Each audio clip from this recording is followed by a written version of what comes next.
ਲਫ਼ਜ਼ਾਂ ਦੀ ਰਾਖ ਚੋਂ ਅਕਸਰ ਉੱਗ ਪੈਂਦੇ ਖਿਆਲ ਸਦਾ, ਰੂਹਾਂ ਨੂੰ ਨੱਚਣ ਦੇ ਲਈ ਲੱਭ ਜਾਂਦੀ ਤਾਲ ਸਦਾ। ਲਫ਼ਜ਼ਾਂ ਦੀ ਰਾਖ ਚੋਂ ਅਕਸਰ ਉੱਗ ਪੈਂਦੇ ਖਿਆਲ ਸਦਾ, ਰੂਹਾਂ ਨੂੰ ਨੱਚਣ ਦੇ ਲਈ ਲੱਭ ਜਾਂਦੀ ਤਾਲ ਸਦਾ। ਜਜ਼ਬੇ ਨੂੰ ਮਾਰਨ ਵਾਲਾ, ਜਜ਼ਬੇ ਨੂੰ ਮਾਰਨ ਵਾਲਾ ਅੱਜ ਤੱਕ ਹਥਿਆਰ ਨੀ ਬਣਿਆ। ਇੰਨਾ ਕੁਝ ਬਣ ਗਿਆ ਭਾਵੇਂ ਕੁਦਰਤ ਤੋਂ ਪਾਰ ਨੀ ਬਣਿਆ।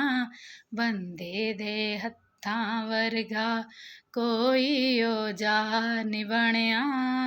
ਇੰਨਾ ਕੁਝ ਬਣ ਗਿਆ ਭਾਵੇਂ ਕੁਦਰਤ ਤੋਂ ਪਾਰ ਨੀ ਬਣਿਆ। ਬੰਦੇ ਦੇ ਹੱਥਾਂ ਵਰਗਾ।